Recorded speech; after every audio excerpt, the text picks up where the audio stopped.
Bonjour à tous, aujourd'hui nous démarrons une nouvelle leçon en géométrie et nous allons parler de deux polygones assez particuliers, le carré et le rectangle. Si ton matériel est prêt, nous allons pouvoir commencer.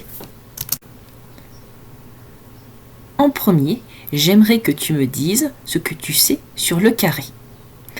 Mets la vidéo en pause et réfléchis un peu aux choses que tu connais, les choses que tu sais à propos d'un carré. Souviens-toi peut-être de ce que nous avons vu dans les séances précédentes en géométrie.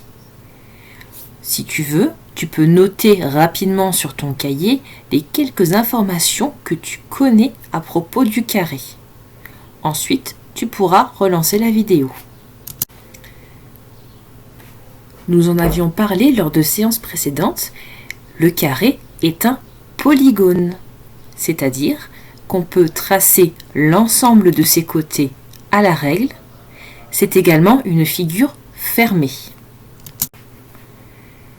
On dit également que le carré est un quadrilatère, puisqu'il possède 4 côtés et 4 sommets.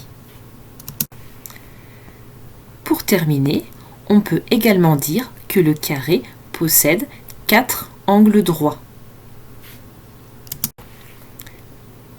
Maintenant que l'on a revu ensemble ce qu'était un carré, je vais te demander d'observer attentivement les quadrilatères qui sont sur ton écran. Il y en a en tout 6. Je vais te demander de trier ces quadrilatères en 2 catégories. Mets la vidéo sur pause et lance-toi dans le tri.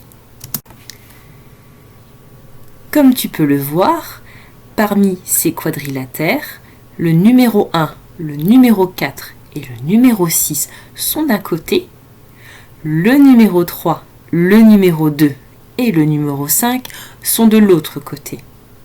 Je te laisse encore réfléchir un petit peu aux critères de tri que j'ai utilisés ici. N'oublie pas de mettre la vidéo en pause si tu as besoin d'un peu plus de temps pour réfléchir.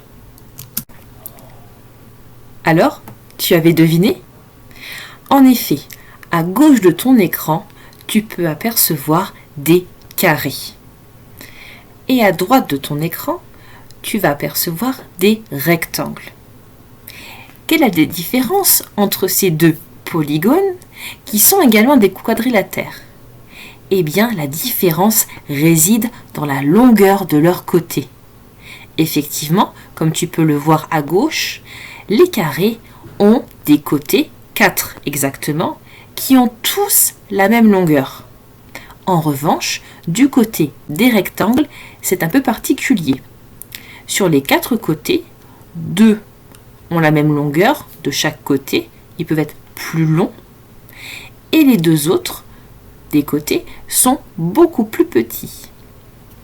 Cela te permet à l'œil, ou bien plus tard nous verrons en mesurant, de différencier un carré d'un rectangle. Il est maintenant temps de copier la leçon. Comme tu peux le voir à ton écran, il y a pas mal de choses à copier, donc ne perdons pas de temps. Petit rappel avant de commencer, n'oublie pas de laisser 3 carreaux de libre avant de noter le titre et de sauter une ligne entre le titre et le reste de l'explication. Ne t'inquiète pas, pour les 2 schémas du carré et du rectangle, tu les trouveras dans les mails que j'enverrai avec les travaux. C'est parti! Pour terminer, j'aimerais bien vérifier si tu as bien compris la différence entre un carré et un rectangle.